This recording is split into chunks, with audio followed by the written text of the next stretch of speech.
Thank you for being part of this introduction of our new LMDH car. I have to say, I mean, we got a lot of positive feedback already from just purely the design and how the car looks like. I think especially the kidneys on the front and the pure shape and the design of the car is really unique. And for BMW, it's really amazing to be back in prototype racing. Basically, yeah, our last prototype you saw already was 1999, where we won Le Mans, and we won also the 12 hours of Sebring. But now to be back with a car like this is just amazing. And the LMDH regulation is also there, yeah, very unique, I would say, because you have a quite strict regulation where you can build your car, especially, for example, also on the aerodynamics. You have an aerodynamic performance window, but this also allows you to do a unique design where you really can find your car at the end. And for us, it was really important to see also that it's really a BMW, that you can really see this is a BMW on track, this is a BMW which is racing, and there we are really happy about it. Speak to the fine gentleman who's a big part of the styling of the car here in a separate conversation. But tell me about that blend, Andreas, because you want this car to be aerodynamic perfection, to be the best it can possibly be, but then you also have the needs of the brand, as you said, to make sure it speaks BMW to those who see it. How do you work those two agendas into one car?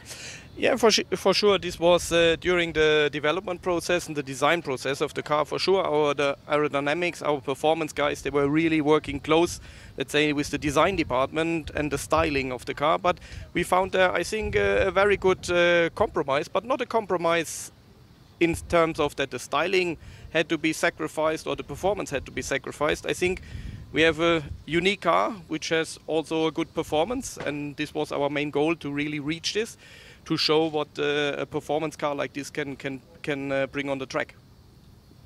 Love to hear a little bit about the development process, Andreas. Obviously, we're getting the GTP cars out and testing. Been doing that for a little while based on which manufacturer. But especially during COVID times and travel restrictions and all kinds of things, whether it's driver in the loop, cloud-based computing, folks being not necessarily all at the same place at once.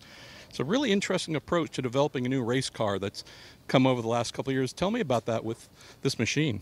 Yeah, for sure the development process it changed a lot in the last years. But so now you start basically first really in the virtual world. You do first simulations, how a car has to look like, what are the performance figures you want to reach and what you really want to achieve at the end of the car. So you do first simulation, first you do some first things on the simulator in pure simulation, and then it goes further and further. Something is created in CAD, and then when the first CAD models are there, and then you go from there and step by step. At one stage you have the real car, and for sure the first big goal is to have really the car ready then also for the first rollout, which we managed to do. We had a successful rollout with the car. We had already some tests in Europe, so now since 2 weeks the car is also in the US.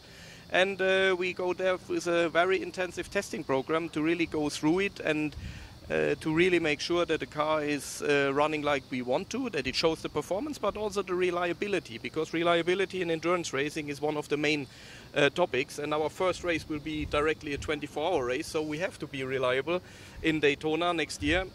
So this is one of the main goals, because a lot of things you can simulate and do also on rig testing or on engine dynos or suspension dynos or on the drivetrain dyno, but some things that you really see on the track then, and some things you even see first in racing. You can test a lot, but maybe some things you will realize that they maybe make problems or whatsoever than in racing. So for sure we try to get everything done as good as possible before, and that's our main job at the moment, and we are looking forward and we are quite confident to get it done. The beautiful sign behind us here with the vehicle's name, M Hybrid V8.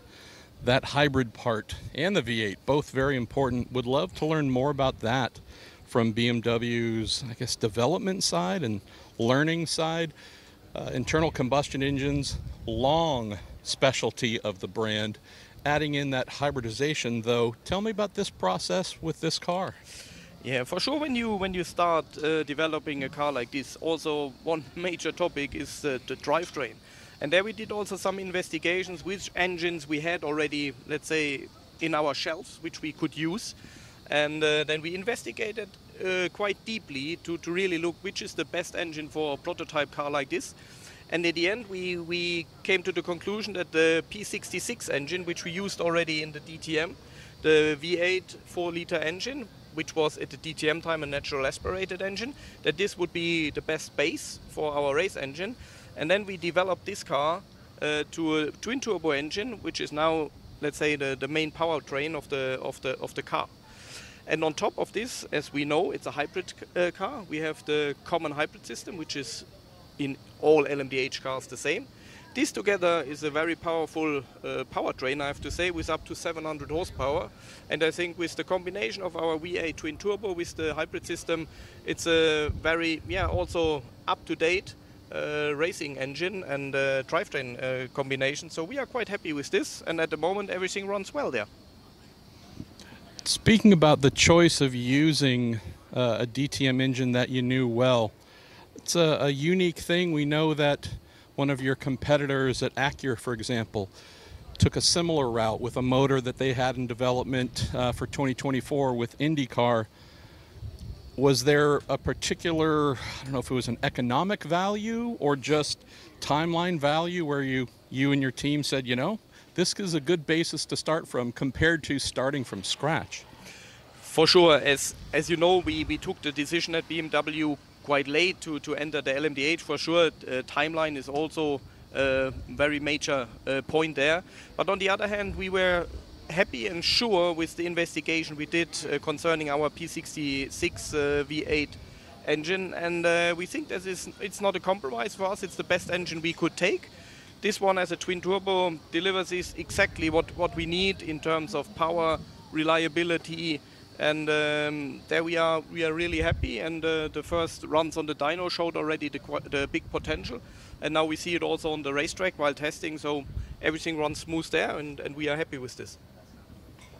Tell me about the energy, Andreas, within BMW, the motorsport arm, the production side, even your partners at BMW RLL. It seems to me, and no disrespect to any of the amazing GT cars that y'all have raced, but it feels like from the outside, this project has brought even more energy and electricity than I've seen in a long time. Is that accurate? Yes, definitely it's accurate. When you see the people at the moment, either at home in the design department or on the racetrack, they are fully in emotions, and also they are fully behind it. So you feel a big energy in the development department, but not also with us. It's also with our partner Dallara, who is doing the development of the chassis, because as you know, in LMDH we have 4 chassis partners, and we took Dallara as our partner. Also RLL for sure is our team in the IMSA championship, but also our development partner RMG, our people at home at BMW. They are all with so great effort in it, and it's really fun to see how the people work and to really want to bring this baby forward. And this is really a unique thing, and I mean, everybody is looking forward to see this prototype running in Daytona for the first time at the race. And I think everybody at BMW and our partners will be really happy. Last question for you, Andreas. Leading into this new era, this new formula, IMSA has said, based on our projections, lap times might not exactly match what are currently seen now with DPI.